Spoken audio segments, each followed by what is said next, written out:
देखिए, मणिपुर में इंडिया का हिस्सा है, तो स्टेट है, उसमें ट्राइबल इथनिक क्लास है। तो ट्राइबल इथनिक क्लास जैसे मैते है, फिर भी कुकी है, दोनों का क्लास चल रहा है। ये ऑपोजिशन जो इंडिया है वो सही रास्ता में नहीं जा रहा है, वो सब डिस्ट्रक्टिव रास्ता में जा रहा है, खुद खत्म हो जाएगा। कि नू में, हरियाणा के नू में जो हिंसा हो रहा है उस पे आप उसको किस नज़र से देखते हैं? जिस तरीक़ा से कोई ऑपोजिशन का भी ऐसा रूल है जिसको इंस्टिगेट करता है, उभारने के लिए, आने के लिए इंस्टिगेट करता है, वो इंस्टिगेट करते हैं, झगड़ा तो बढ़ेगा ही। नमस्कार, मैं कोमल सिन्हा, आप देख रहे हैं न्यूज़ वन टुडे। इस वक्त हमारे शो में, हमारे चैनल में स्पेशल गेस्ट मौजूद हैं जिनका नाम एम चुबाऊ जी है। आपको बता दें, एम चुबाऊ जी नॉर्थ ईस्ट में काफ़ी फेमस है, ये काफ़ी अच्छे नेता हैं और आपको बताएं बीजेपी के ये नेशनल वाइस प्रेसिडेंट हैं। हम इनसे कुछ मुद्दों पे बातचीत करेंगे, इस वीडियो को अंत तक ज़रूर देखिएगा। सर, बहुत बहुत स्वागत है आपका हमारे चैनल में। आप सबसे पहले हमें ये बताइए, आपकी जर्नी कैसी रही? उतार चढ़ाव तो ज़रूर आए होंगे आपके लाइफ में। इन 1991 में मैं बीजेपी मानथोप में ज्वाइन किया था। उस समय ये लोकसभा का ये था, इलेक्शन था। उस समय मेरा मित्र और लोकसभा का कैंडिडेट भी था, तो उसको मदद करने के लिए मैं ज्वाइन किया। तो बाद में तो जीता नहीं, क्योंकि उस समय बीजेपी का हालत इतना अच्छा नहीं था, एक्सेप्टेंस इतना अच्छा नहीं था नॉर्थ ईस्ट में। तो बाद में उन्होंने मुझे लेके आया सितंबर महीना में, अटल बिहारी वाजपेयी का पास लेके आया, उनसे मुलाकात किया और उनका जो मेरा सर इंटरेक्ट हुआ था बहुत अच्छा लगा। बहुत मोटिवेटेड आदमी था, बहुत विजनरी लीडर था। उसमें से मैं कन्विंस हो गया कि मैं बीजेपी के लिए काम करूँ, बीजेपी से जुड़ूँ। तो उसी से मैं बीजेपी से जुड़ा। और जब नागालैंड स्टेट में मैं था तो देखा कि इतना एक्सेप्टेंस नहीं, किसी के पास जाते हैं तो दरवाज़ा तक भी नहीं खोलते हैं। फिर भी आज का परिस्थिति कुछ बदल गया है, लोग उस समय कम समझते थे, लेकिन अभी देखा कि बीजेपी कितना अच्छा काम कर रहा है, उसका एक्सेप्टेंस भी बढ़ गया अभी। तो ये था मेरा जर्नी। तो मैं नागालैंड में फर्स्ट 2003 में मैंने स्टेट प्रेसिडेंट था। उसके बाद फिर भी वो 10 ईयर कंप्लीट नहीं हो पाया। बाद में फिर भी 2010 में मुझे फिर भी नियुक्त किया गया। तो 10 से लेके लगातार 2016 जनवरी तक 3 टर्म्स समझो। एक बार एडहॉक में था, 2 टर्म फुल टर्म्स हमने किया। उस समय हमने जितना मेहनत किया था उस समय का अभी लोग कहते हैं कि ये चुबा साहब आते हैं हर जगह बीजेपी का नेशनलिज्म का बात करते हैं एंड डेवलपमेंट का बात करते हैं, वो पॉपुलरिटी बढ़ गया था। उस समय नॉर्थ ईस्ट में भी बहुत मित्रों था, वो नॉर्थ इसका साथ मैंने भी जुड़ा हुआ थे। लेकिन उसमें लोग आते हैं जाते हैं, जो पावर नहीं आते तो लोग सोचता है कि ये पार्टी क्या करेगा, तो छोड़ के भी चला गया बहुत लोग। तो मैंने देखा नहीं, जब तक हमारा पार्टी में नेशनलिज्म जो है और जैसा लीडर है जो कॉम्प्रोमाइज़ नहीं कर सकता है नेशनलिज्म का, जरूर एक दिन ये पावर आएगा। तो मुझे उम्मीद था और सचमुच का पावर भी आ गया। और उसका बाद यहाँ नेशनल लेवल में मेरे को जेपी नड्डा साहब, BL संतोष साहब, फिर भी अमित भाई, फिर भी प्राइम मिनिस्टर नरेंद्र मोदी मुझे पिकअप करके यहाँ बैठा दिया। तो फिर भी बीच में मुझे लगा कि मुझे तो असेसमेंट नहीं हो रहा है कि मैं अच्छा कर रहा हूँ कि नहीं, लेकिन बाद में पता चला कि दोबारा हमको फिर रख लिया इस टीम में। तो अभी खुशी से हम काम कर रहे हैं। काम तो इतना आसानी नहीं है जो मैं टेकअप कर रहा हूँ, बहुत चैलेंजिंग जॉब है। तो मैं इसके लिए काम कर रहा हूँ, रिजल्ट बाद में आएगा, क्या होगा या नहीं होगा। बीजेपी तो खैर काफ़ी बड़ी पार्टी है, लोग काफ़ी पसंद करते हैं बीजेपी को। हाँ, बीजेपी तो वर्ल्ड में नंबर 1 पार्टी हो गया अभी। तो नंबर 1 पार्टी में राष्ट्रीय उपाध्यक्ष बनना भी बहुत महत्वपूर्ण है। इसलिए मैं जेपी नड्डा साहब, फिर भी BL Santosh ji prime minister और हमारा होम मिनिस्टर, चारों लोगों को मैं बहुत बहुत शुक्र अदा करता हूँ। उन्होंने मेरे को रिकॉग्नाइज़ किया, फिर भी हमको दोबारा ये संभालने का दिया है। तो ये बहुत बड़ा ये है, पार्टी है, और इसमें काम करने के लिए भी बहुत परिश्रम करना पड़ रहा है। सर, ये बताइए 2024 में जो लोकसभा चुनाव होने वाले हैं उसके लिए बीजेपी क्या कुछ तैयारियां कर रही है? ये पार्टी का तरफ से हम लोग बहुत कुछ कर रहे हैं। अभी लोकसभा का प्रवास चल रहा है अभी हर बूथ लेवल में हम लोग उनका साथ असेसमेंट कर रहा है। एवरीडे मुझे भी 2-2 लोगों को साथ इंटरेक्ट करने दे रहा है एवरीडे, मतलब बूथ लेवल में। सो उनको समझाना पड़ रहा है कि देखो ये इलेक्शन ऐसा है, ये आपका क्या जिम्मेदारी है, मैंने जिम्मेदारी क्या निभाना है, ये सब हमको एक्सप्लेन करना पड़ता है। लेकिन थोड़ा कठिन है क्योंकि बूथ लेवल का लोग इतना ना हिंदी जानता है ना इंग्लिश जानता है, अपना लोकल भाषा जानता है। इंटरेक्ट करने में मुश्किल तो है लेकिन काम चैलेंजिंग है, कर लूँगा। सर जैसे बीजेपी, अगर किसी से हम लोग बात करते हैं, पब्लिक बाइट लेते हैं, हम लोग ये पूछते हैं कि आने वाले चुनाव में, आने वाले सरकार को आप किस सरकार को देखना चाहते हैं, तो वो सारे कहते हैं बीजेपी।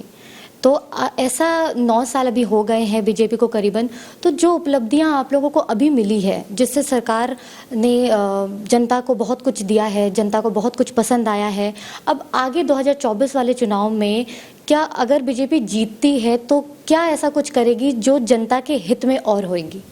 हाँ, सही पूछा है। एक्चुअली देखिए अभी 9 इयर्स में जो में नहीं कर पाया, अभी 9 इयर्स में सारा कर ही रहा है। तो 2024 का बात तो देख रहा हूँ कि हमारा जो विजन है, हमारा विजनरी लीडर नरेंद्र मोदी जी है, उनका नेतृत्व में जैसा काम करके हमको आगे जाना है, तो मुझे लगता है कि जनता इसको एक्सेप्ट कर लेगा, उसका कोई दो मत नहीं है। क्योंकि हमें हर चीज़ को रॉन्ग को करेक्ट करके आ रहा हूँ, गलत था, गलत को हम सुधार के आ रहा है। तो मुझे लगता है आने वाला दिन में भी मुझे बहुत कॉन्फिडेंट है कि हम जीतेंगे, पब्लिक हमारा साथ रहेगा। सर इसी बीच आपसे मैं एक चीज़ पूछना चाहती हूँ, जो मणिपुर में हिंसा हो रहा है 2 समुदाय के बीच में, इसको आप किस नज़रिए से देखते हैं? देखिए मणिपुर में इंडिया का हिस्सा है, तो स्टेट है, उसमें ट्राइबल इथनिक क्लास है।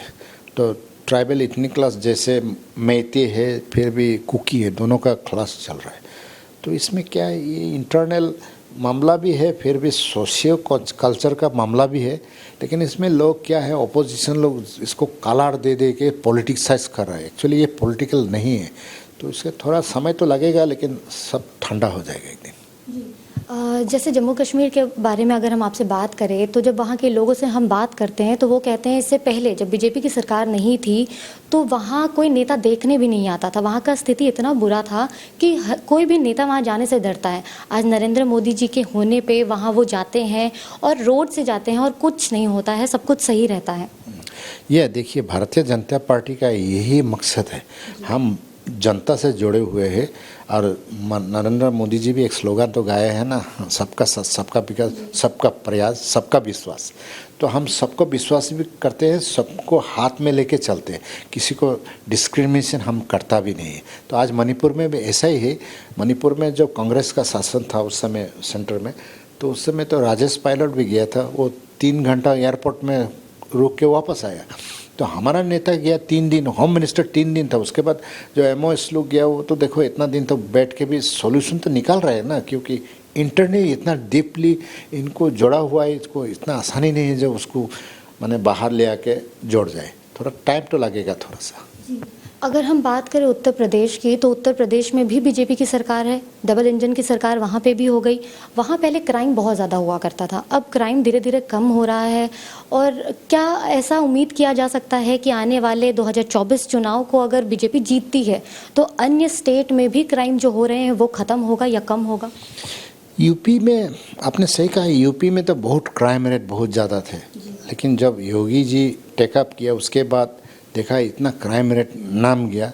लोग डरते हैं, अभी जो दादागिरी चलते थे वो भी बंद हो गया। अभी जो गाना लेके घूमते थे, किसी को बस ख़त्म करना चाहते थे, वो भी ख़त्म हो गया, क्योंकि जो ज़्यादा चाहेगा उसको जेल में डाल देते हैं। अब सीधे बुलडोजर चल जाता है। वो भी है।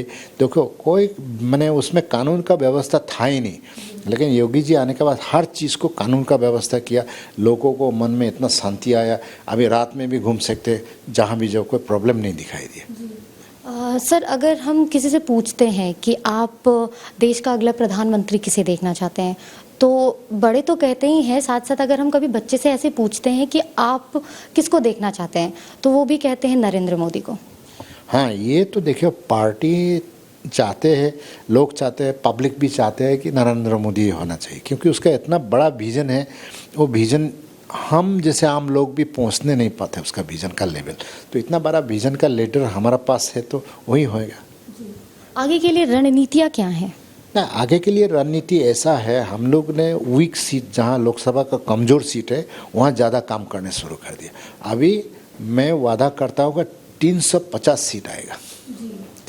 और ये जो विपक्ष ने अभी इंडिया नाम का अभी अलायंस बनाया है, इसमें आप क्या कहेंगे? क्या डर के मारे उन्होंने बनाया है? ऐसा है, विपक्ष तो बहुत दिन रोल किया था, देश के उन्हें शासन किया है। हम लोग अपोजिशन में था, बीजेपी अपोजिशन, लंबे से अपोजिशन। हमारा मकसद ये नहीं था कि हम डिस्ट्रक्टिव अपोजिशन थे, हम कंस्ट्रक्टिव अपोजिशन। हम सजेस्ट करते थे ये करो, हर चीज़ पब्लिकली करते। लेकिन उन लोग बहुत साल रोलिंग रहने का बाद अभी अपोजिशन बन गया। इन लोग का ऐसा हो गया कि हर चीज़ को मतलब उनको चाहिए। अभी देखो अपोजिशन में इतना लंबा लिस्ट है, जो कोई एक संसद भी नहीं है उनका, फिर भी उनको ले लिया, जिसको मिला उनको भी लेना चाहते हैं। तो इसका मतलब मेंटली अभी देख रहा है कि अपोजिशन जो इंडिया है वो सही रास्ता में नहीं जा रहा है, उसे डिस्ट्रक्टिव रास्ता में जा रहा है, खुद ख़त्म हो जाएगा। अभी तक कभी किसी ने सोचा भी नहीं होगा कि डिजिटल बन जाएगा, देश हमारा डिजिटल बन जाएगा। नरेंद्र मोदी के आने के बाद, बीजेपी की सत्ता आने के बाद डिजिटल हो गया सब कुछ। हाँ, ये तो डिजिटल इंडिया ये विज़न था। देखिए उसमें एक चीज़ मैं बताना चाहता हूँ। पहला जो टैक्स सिस्टम था, वो टैक्स में क्या बाबू लोग कुछ लिखेगा, कुछ अंदर में पकड़ देगा, लिख देगा अलग से। अभी क्या है, हर ट्रांजैक्शन बैंक मैंने गूगल से बैंक से होता है, तो आपको कहाँ टैक्स लगना चाहिए वहाँ लग रहा है, तो आप स्केप ही नहीं हो पाएगी। हर चीज़ को डिजिटल कर दिया। अभी देखो पान दुकान में एक सिगरेट लेने में में QR कोड मार के ले लेते हैं। तो अभी हर चीज़ को मैंने ट्रांसपेरेंसी कर दिया। टैक्स कहाँ जाना है, किसको मिलना है, मिल रहा है, कोई इसमें दो मत नहीं है। और आगे वाला दिन में इसको जितना अनकवर्ड एरिया है सब कवर कर लेगा। अगर हम बात करें शहरी इलाकों की, तो शहरी इलाकों में तो खैर डेवलपमेंट हो ही रहा है, लेकिन अगर हम बात करें गांव की, तो गांव में भी अब पहले के जैसा, पहले से देखा जाए तो बहुत परिवर्तन आए हैं। अभी देखिए गांव में इतना अच्छा सड़क बनाने लग गया, हर घर में गैस आने लग गया, हर घर में बिजली आने लग गया, हर घर में नल का पानी आने लग गया।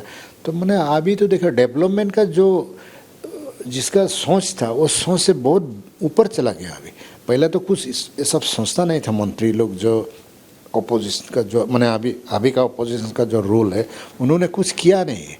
वो बस बैठ के अपना ही तरफ सोचता है कि पब्लिक के लिए कभी सोचा नहीं। लेकिन मोदी जी आने का बस हर चीज़ पब्लिक के लिए सोचते हैं, गरीबों के लिए सोचते हैं।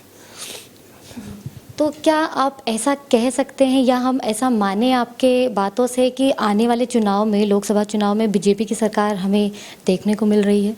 ये तो 100% आपको मिल जाएगा। पब्लिक का जो है यो इंडिया जो अपोजिशन लोग, ये तो बड़ा बड़ा मीटिंग करता है, लेकिन फॉलोअर है कहाँ, उनका साथ कोई जुड़ा नहीं है, एक भी जुड़ता नहीं है। तो मैं जो देखता हूँ कोई 4-5 लोग जुड़ा हुआ है उसका फॉलोअर, बाकी तो ग्रास रूट में है ही नहीं कोई उसका साथ जोड़ने के लिए। तो बड़ा तो बात करेगा ही वो, तो ज़्यादा फ्रस्ट्रेट हो गया उन लोग का। देश में तो खैर, भारत देश में तो उनके लोकप्रियता है ही, लेकिन अब विदेश में भी, जैसे ट्विटर के ओनर एलॉन मास्क ने भी कहा कि वो मोदी जी को काफ़ी पसंद करते हैं। देखिए वो तो आप ही देख रहा है। देखो मोदी जी विदेश में जाते हैं, जहाँ जाते हैं उसको स्वागतम अलग तरीक़ा से होते हैं। पहले तो इंडियन प्राइम मिनिस्टर जाएगा, वो उनका देश का प्राइम मिनिस्टर व प्रेसिडेंट लेने के लिए भी नहीं आते, उसको प्रोटोकॉल भेज देते थे। आज तो खुद एयरपोर्ट से आके उसको लेने के लिए आते। तो पॉपुलैरिटी तो पहले से, अभी तो इंडिया देखिए नंबर 3 है इकोनॉमी में भी। तो सर, मेरा आखिरी सवाल आपसे ये है कि नूंह में, हरियाणा के नूंह में जो हिंसा हो रहा है, उस पे आप उसको किस नज़र से देखते हैं? हिंसा क्यों होते हैं? मतलब जात का झगड़ा होगा, धर्म का झगड़ा होगा, ये सब होते रहता है। तो जो मुझे जितना जानकारी है, ये तो देखिए ये कोई घरेलू मामला से शुरू हुआ है और लगता है ये तो ख़त्म हो जाएगा, ये लंबा दिन नहीं चलेगा। क्योंकि उसका जिस तरीक़ा से कोई अपोजिशन का भी ऐसा रूल है जिसको इंस्टिगेट करता है, उभारने के लिए, आने के लिए इंस्टिगेट करता है, वो इंस्टिगेट करते हैं, झगड़ा तो बढ़ेगा ही, तो बढ़ते गया। क्योंकि हिम्मत है बैक साइड से, हमारा कोई सपोर्ट देने वाला है, ये तो होता है, लेकिन ये ज़्यादा दिन नहीं चलेगा। ये भी बहुत बहुत धन्यवाद सर आपका। जैसे कि हमने इनसे बातचीत की, इन्होंने हमें कई मुद्दों पे अपनी राय बताई। फिलहाल इस वीडियो में इतना ही। देखते रहिए न्यूज़ 1 टुडे।